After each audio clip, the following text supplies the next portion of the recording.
Hello knowledge gainers, welcome to Origin Facts channel.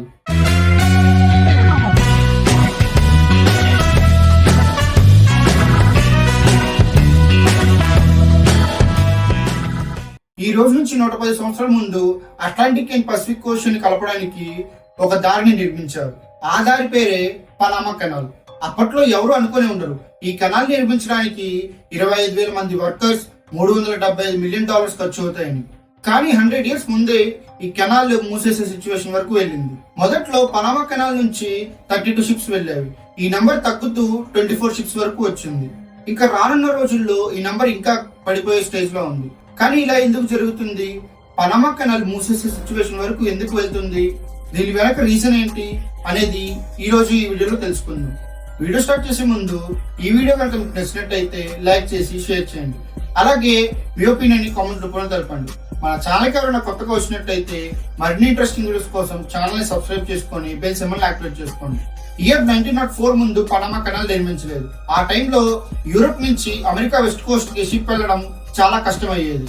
Example గా ఏదైనా ship Europe నుంచి America వెళ్ళాలంటే ఆ షిప్ మొత్తం నార్త్ అట్లాంటిక్ ని పాస్ చేసుకుంటూ సౌత్ అమెరికా కింద డ్రేక్ పాసేజ్ మీదుగా లాస్ ఏంజలీస్ వెళ్లాల్సి వచ్చేది. ఇలా వెళ్ళడం వల్ల చాలా టైం పట్టేది. కొన్ని ఫాస్ట్ షిప్స్ 1 వీక్ లో వెళ్ళిపోయేవి. కానీ పెద్ద పెద్ద కార్గో షిప్స్ ఈ దారిలో వెళ్ళాలంటే 1 మంత్ కంటే ఎక్కువ టైం పట్టేది. ఈ ప్రాబ్లమ్ ని సాల్వ్ చేయడానికి మొదటి ప్రయత్నం ఫ్రాన్స్ చేసింది. ఈ సిచ్యువేషన్ కోసం పనామా కెనాల్ కంపెనీని స్టార్ట్ చేశారు. ఇంకా ఫ్రెడ్నాండ్ ది లెసెప్స్ ని ప్రెసిడెంట్ గా చేశారు. లెసెప్స్ ఈ ప్రాజెక్ట్ కోసం ఫండ్ అడగడానికి ఫ్రాన్స్ యూఎస్ వెళ్ళినప్పుడు అతనికి చాలా ఎక్కువ ఫండ్ ఇచ్చారు. ఎందుకంటే లెసెప్స్ ఈ ప్రాజెక్ట్ కంటే ముందు సూయజ్ కెనాల్ ని నిర్మించడంలో సక్సెస్ అయ్యారు. ఈ రోజుకి యూరోప్, ఏషియాలో చాలా ఎక్కువగా యూజ్ చేసే ట్రేడ్ రూట్. ఈ పనామా కెనాల్ నిర్మించాలనే ఐడియా లెసెప్స్ ది. సూయజ్ కెనాల్ లాగే పనామా కెనాల్ కూడా నిర్మించాలని అనుకున్నారు. సూయజ్ కెనాల్ నిర్మించినప్పుడు ఎలాంటి లాక్స్ యూజ్ చేయలేదు, ఎలా అయితే పనామా కెనాల్ లో యూజ్ చేశారు. సూయజ్ కెనాల్ మొత్తం ఆ ఎయిర్ ని తవ్వి నిర్మించారు. ఎంత లోతు తవ్వారంటే ఓషన్ వాటర్ ఒకవైపు నుంచి ఇంకోవైపు ఈజీగా వెళ్ళిపోయింది. ఫ్రెడ్నాండ్ ది లెసెప్స్ పనామా కెనాల్ కూడా సూయజ్ కెనాల్ లాగే నిర్మించాలని అనుకున్నారు. కానీ అతనికి కూడా తెలియదు Panama canal reason Suez canal కంటే డిఫరెంట్ గా ఉంటుందని. Panama canal reason tropical rain forest తో లింక్ అయి ఉంటుంది. ఇంకా ఇదే కాకుండా ఈ ఏరియా మొత్తం సమ్మర్ లో 40 డిగ్రీస్ టెంపరేచర్ వరకు రీచ్ అవుతుంది. ఇంకా పనామా కెనాల్ ఏరియా కూడా సూయజ్ కెనాల్ లాగా ప్లెయిన్ టెరైన్ ఉండదు, అంటే ఒకేలాగా ఉండే ప్లేస్. ఇవన్నీ చూసాక లెసెప్స్ కనిపించింది ఏంటంటే సీ లెవెల్ కి కెనాల్ ని తవ్వొచ్చని. ఎప్పుడైతే రైనీ సీజన్ వచ్చిందో వర్కర్స్ కి పనిచేయడం చాలా కష్టమయ్యింది. మిషన్స్ పనిచేయడం ఆగిపోయింది. మలేరియా, ఎల్లో ఫీవర్ వల్ల కొన్ని వేల మంది వర్కర్స్ చనిపోయారు.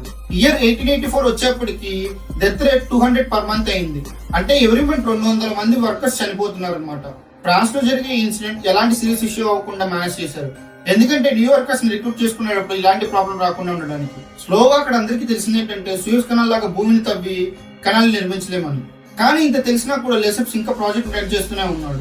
లాస్ట్ కి వచ్చేప్పటికి లెసెప్స్ దేనికైతే భయపడ్డాడో అదే జరిగింది. ఇన్వెస్ట్మెంట్ అంతా అయిపోయింది. పనామా కెనాల్ కంపెనీ $287 మిలియన్ ఖర్చు పెట్టి 22,000 మెంబర్స్ చనిపోయాక బ్యాంక్రప్ట్ అని డిక్లేర్ చేశారు. మే 1889 ప్రాజెక్ట్ కోసం పనిచేయడం ఆగిపోయింది. కంపెనీ ఫ్రాడ్ అని ముద్ర వేశారు. లెసెప్స్ ఇంకా అతని కొడుకు చార్లెస్ ని 5 ఏళ్ల పాటు జైల్లో వేశారు. కానీ తర్వాత లెసెప్స్ ని దృష్టిలో పెట్టుకుని లెసెప్స్ ని జైలుకి పంపించలేదు. ఈ ఇన్సిడెంట్ తర్వాత 1894 లో ఇంకో ఫ్రెంచ్ కంపెనీ స్టార్ట్ చేశారు. ఆ కంపెనీకి ప్రాజెక్ట్ ని హ్యాండ్ ఓవర్ చేశారు. ఈ కంపెనీకి మేనేజర్ ఫిలిప్స్ బువానో వరిల్లా. ఇతను లెసెప్స్ కి చెప్పింది ఏంటంటే ఇక్కడ సీ లెవెల్ లో ప్రాజెక్ట్ నిర్మించే బదులు లాక్ సిస్టమ్ తో ప్రాజెక్ట్ నిర్మించొచ్చు అని చెప్పారు.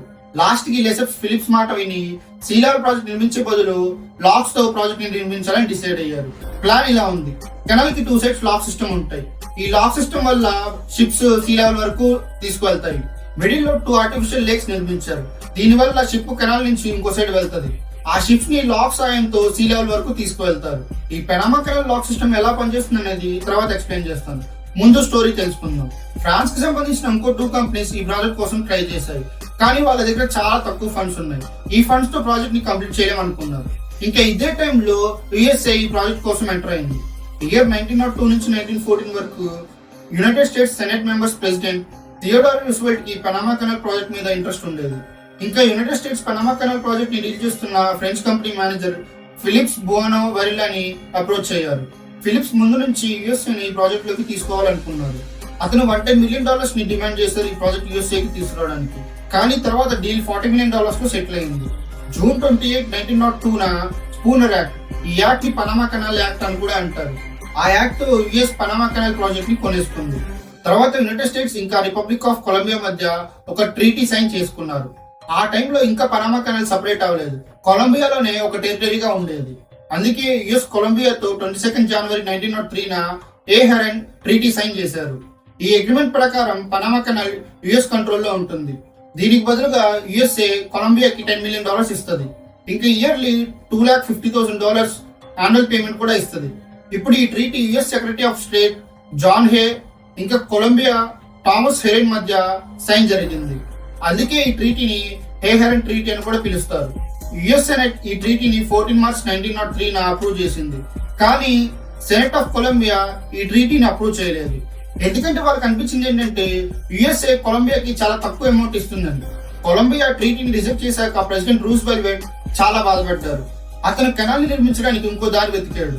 అసలు విషయం ఏంటంటే ఆ టైంలో కొలంబియాలో సెపరేటిస్ట్ మూవ్మెంట్ ర్యాలీ జరుగుతుంది.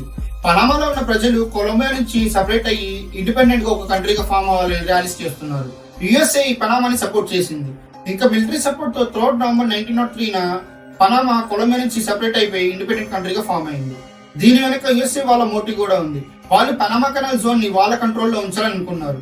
ఇలా జరుగుతుండగా పనామా కెనాల్ ఇండిపెండెన్స్ వచ్చిన 15 days తర్వాత 18 నవంబర్ 1903 యుఎస్ఏ పనామా మధ్య హే బువానో వరిల్లా ట్రీటీ సైన్ చేశారు. ఈ ట్రీటీ సైన్ తర్వాత పనామా కెనాల్ ఏరియా మొత్తం యుఎస్ఏ కంట్రోల్లోకి వెళ్ళింది.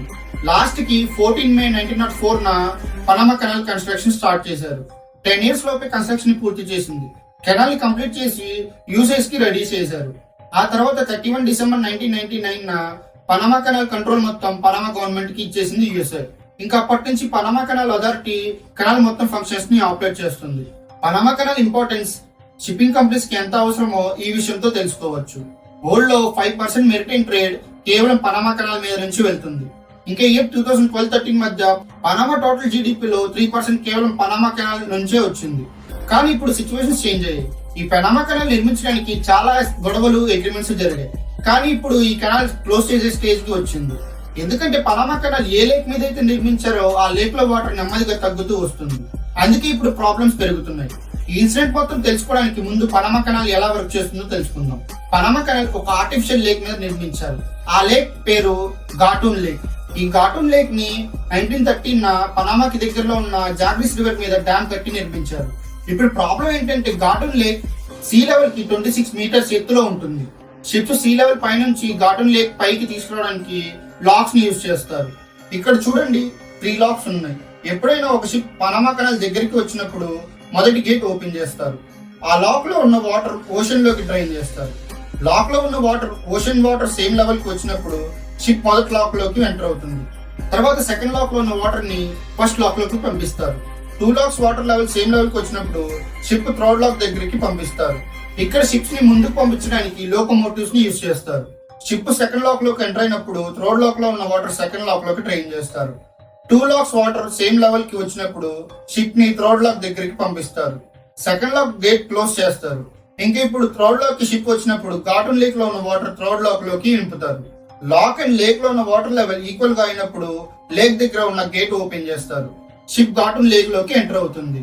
గాటూన్ లేక్ ని క్రాస్ చేసి షిప్ ఇంకో ఎండ్కి చేరుకున్నప్పుడు అక్కడ ఇదే ప్రాసెస్ ని రివర్స్ లో చేస్తారు.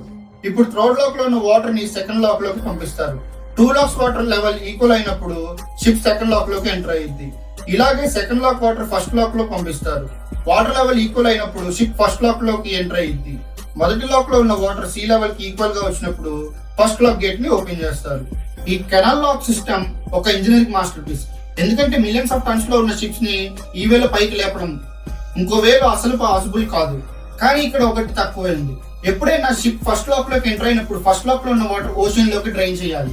ఈ డ్రైన్ అయ్యే వాటర్ ఏదైతే ఉన్నాయో అవి లేక్ లో ఉన్న ఫ్రెష్ వాటర్ సీలోకి వెళ్లి వాటర్ వేస్ట్ అయిపోతున్నాయి. ఒక షిప్ ని ఫస్ట్ లాక్ లోకి ఎంటర్ చేయాలంటే 50 మిలియన్ గ్యాలన్స్ ఆఫ్ వాటర్ ని ఓషన్ లోకి డ్రైన్ చేయాల్సి వస్తుంది. ఇదే పనామా కెనాల్ లో ఉన్న బిగ్గెస్ట్ ప్రాబ్లం. ఎందుకంటే ఏదైతే వాటర్ ఓషన్ లోకి డ్రైన్ అవుతుందో ఆ వాటర్ గాటూన్ లేక్ లో ఉన్న ఫ్రెష్ వాటర్. ఇక్కడ ఇంకో క్వశ్చన్ కూడా వస్తుంది. పనామా కెనాల్ నిర్మించి 100 years పైన అవుతుంది. ఇప్పటి వరకు ఎందుకు ఈ ప్రాబ్లం రాలేదు? ఎందుకంటే ఎవ్రీ ఇయర్ పనామా కెనాల్ చుట్టూ చాలా మంచి రైన్స్ పడేవి. వరల్డ్ లో 5th వెటెస్ట్ కంట్రీ పనామా కెనాల్. అందుకే గాటూన్ లేక్ వాటర్ వేస్ట్ అయినా ఎవ్రీ ఇయర్ రైన్స్ పడటం వల్ల ఇవి రికవర్ అయిపోయేవి. కానీ కొన్ని ఇయర్స్ నుంచి ఎల్ నీనో ఎఫెక్ట్ వల్ల రెయిన్ ఫాల్స్ చాలా తగ్గిపోయింది. రిపోర్ట్స్ ప్రకారం పనామాలో 2013 లో పడిన రెయిన్ ఫాల్ ఎవ్రీ ఇయర్ కంటే 30% తక్కువ పడింది. అందుకే ఇప్పుడు ఈ లేక్ ఎండిపోతుంది. ఘాటన్ లేక్ కేవలం పనామాకే ఇంపార్టెంట్ కాదు, పనామాలో ఉన్న ప్రజలకు కూడా ఇంపార్టెంటే. ఎందుకంటే ఈ లేక్ వల్ల 4.5 మిలియన్ పీపుల్స్ కి డ్రింకింగ్ వాటర్ వస్తుంది. అందుకే పనామా గవర్నమెంట్ కొన్ని స్టెప్స్ ని తీసుకొచ్చింది ఘాటన్ లేక్ వాటర్ ని కాపాడుకోవడానికి. లాస్ట్ ఇయర్ పనామా గవర్నమెంట్ ఈ డెసిషన్ ని తీసుకొచ్చింది. ఇప్పటి నుంచి డైలీ 18 షిప్స్ మాత్రమే పనామా నుంచి క్రాస్ చేయించాలని డెసిషన్ తీసుకుంది. కానీ తర్వాత ఈ కౌంట్ ని పెంచి 24 చేసింది. దీనికంటే ముందు ఆగస్ట్ సెప్టెంబర్ టైంలో పనామా నుంచి 32 నుంచి 36 షిప్స్ వరకు క్రాస్ అయ్యేవి. ఇదే కాకుండా వెయిట్ మీద కూడా రిస్ట్రిక్షన్స్ వేసింది. పెద్ద షిప్స్ ని 40% లెస్ కార్గోని తీసుకెళ్లమని చెప్పింది. పనామా అథారిటీ షిప్పింగ్ ప్రైజెస్ కూడా పెంచాయి. ఇప్పుడు ఒక షిప్ పనామా కెనాల్ నుంచి క్రాస్ అవ్వాలంటే $60,000 నుంచి $3 lakh పే చేయాల్సి వస్తుంది. షిప్స్ ఎంత పెద్దగా ఉంటే ప్రైస్ కూడా అంత పెరుగుతుంది. లాస్ట్ ఇయర్ ఒక షిప్ $4 lakh షిప్పింగ్ ఫీజ్ తో పాటు $2.4 lakh ఎక్స్ట్రా పే చేశారు. ఎందుకంటే ఆ షిప్ పనామా కెనాల్ బయట ఎక్కువసేపు వెయిట్ చేయకుండా ఉండడానికి. వెంటనే కెనాల్ నుంచి షిప్ పాస్ అవడానికి ఎక్స్ట్రా అమౌంట్ పే చేశారు. కానీ ఇంత ఎక్కువ ఫీజు ఉన్నప్పటికీ షిప్స్ పనామా కెనాల్ ని యూజ్ చేయాలనుకుంటున్నారు. ఎందుకంటే ఒకవేళ ఇంకో రూట్ నుంచి వెళ్ళాలంటే సౌత్ అమెరికా కింద నుంచి వెళ్ళాలి. ఇలా వెళ్తే షిప్స్ ఎక్కువ ఫ్యూయల్ కన్స్యూమ్ చేస్తుంది. దీని వల్ల ఎక్కువ మనీ ఖర్చు అవుతుంది. ఇంకా ఇప్పటి విషయం చూస్తే పనామా గవర్నమెంట్ కు ఉన్న ఒకే హోప్ రెయిన్. ఈ ఇయర్ రెయిన్స్ మంచిగా పడితే పనామాలో ఉన్న వాటర్ షార్టేజ్ ప్రాబ్లం తగ్గిపోయింది. ఇంకా పనామా మళ్ళీ ఓల్డ్ కెపాసిటీతో పనిచేయడం స్టార్ట్ చేస్తుంది. ఇంకా చూడాలి ఈ year Panama Canal water problem తగ్గిద్దా లేదా ఇంకా పెరిగిద్దా అని. ఎందుకంటే పనామా కెనాల్ ఫ్యూచర్ రెయిన్ మీద ఆధారపడి ఉంది. మీకేమనిపిస్తుంది? ఫ్యూచర్ లో పనామా కెనాల్ క్లోజ్ చేయాలా? ఒక కెనాల్ క్రోర్స్ ఆఫ్ డాలర్స్ ని సంపాదించి పెడుతుంది ఈ ప్లేస్ కి. ఒకవేళ కెనాల్ క్లోజ్ చేస్తే ఇంకో ప్లేస్ ఏమైనా ఉందా? మీకు తెలిస్తే కామెంట్స్ లో మెన్షన్ చేయండి. ఐ హోప్ మీకు ఈ వీడియో నచ్చింది అనుకుంటున్నా. ఈ వీడియో కనుక మీకు నచ్చినట్టయితే లైక్ చేసి షేర్ చేయండి. అలాగే మీ ఒపీనియన్ కామెంట్ రూపంలో తెలపండి. మన ఛానల్ కి ఎవరైనా కొత్తగా వచ్చినట్టయితే మరిన్ని ఇంట్రెస్టింగ్ వీడియోస్ కోసం ఛానల్ సబ్స్క్రైబ్ చేసుకొని బెల్ సింబల్ యాక్టివేట్ చేసుకోండి. అలాగే మన ఛానల్ కి సంబంధించిన సోషల్ మీడియా లింక్స్ డిస్క్రిప్షన్ లో ఇచ్చాను. దయచేసి ఫాలో అవుతారని ఆశిస్తున్నాను. Thank you. జై హింద్.